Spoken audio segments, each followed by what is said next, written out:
You're watching NBC Bay Area News with the Bay Area's biggest investigative unit holding the powerful accountable. NBC Bay Area, we investigate. Well, since Friday night's fire, many local artists have told us they are now fearful about the scrutiny they might face with their own live-work spaces, and there are plenty of these warehouses in Oakland. Investigative reporter Vicki Wynn joins us now from the fire scene in the Fruitvale district. Vicki. Raj, it's a message we are hearing from artists all over Oakland. They do not want a knee-jerk reaction from building owners or from city leaders. What they want is for an effort to make these spaces safer, not to push the artists out. If the creative aspect of your city is decimated, then you're sucking the soul out of that city. We spoke with Bruce Bierka. He's a musician and artist who makes his living repairing electronic instruments on the Berkeley-Oakland border.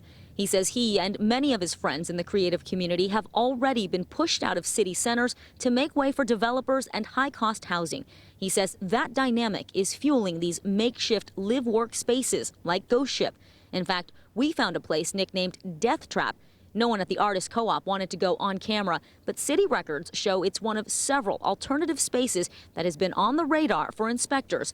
A 2011 complaint about alterations without a required permit remains open. A woman living there says the building owner is in talks with residents, but she would not comment on reports that they were being evicted. It is exactly that potential that has many in Oakland's creative community upset. They say city leaders need to create resources to support artists to help them find safe spaces to work and live, not get rid of them. Create grants or something like that to upgrade working spaces and live workspaces so that people can work and live safely instead of keeping everybody underground. And many artists told us that is the responsibility now of Mayor Libby Schaaf and Oakland city leaders to take action. Coming up tonight at 11, we are going to take you inside one of these live-work spaces less than a mile away from the Ghost Ship warehouse, and we're going to show you some of the safety upgrades that have already been made. Guys? Oh, very interesting. Okay, Vicki, we'll see you at 11. Now, not just this warehouse in Oakland, there are many more in the area where artists live and work, and these other art collectives are now under intense scrutiny. Senior investigative reporter Vicki Wynn digs deeper in Oakland. We spent the day here in Oakland visiting some of these alternative live-work spaces. While some had multiple safety violations, others already had safety upgrades to address some hazards. Still, among the artists we spoke to, there is a palpable fear about what will happen next. No one wanted to go on camera here, but city records for this live-work space, nicknamed the Death Trap, reveal past complaints about the lack of smoke detectors and a complaint from 5 years ago about alterations without required permits that's still pending. But we found that hasn't prevented events like this Halloween party advertised on Facebook. You know, we're not living the 9 to 5. But at a nearby artist collective called the Vulcan Lofts, tenants say these alternative spaces are their only refuge from high housing prices. Rent's affordable.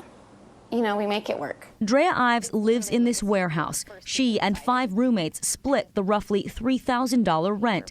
She says the building owners began installing sprinklers about a year ago. I definitely feel safer. I love living here, and I don't think I could live and do what I do anywhere else.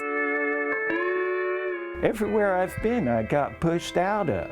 Musician, artist, and electronics repairman Bruce Bierka says city leaders always promise to support artists, but cave in to developers. Those buildings get destroyed and nobody's allowed to return.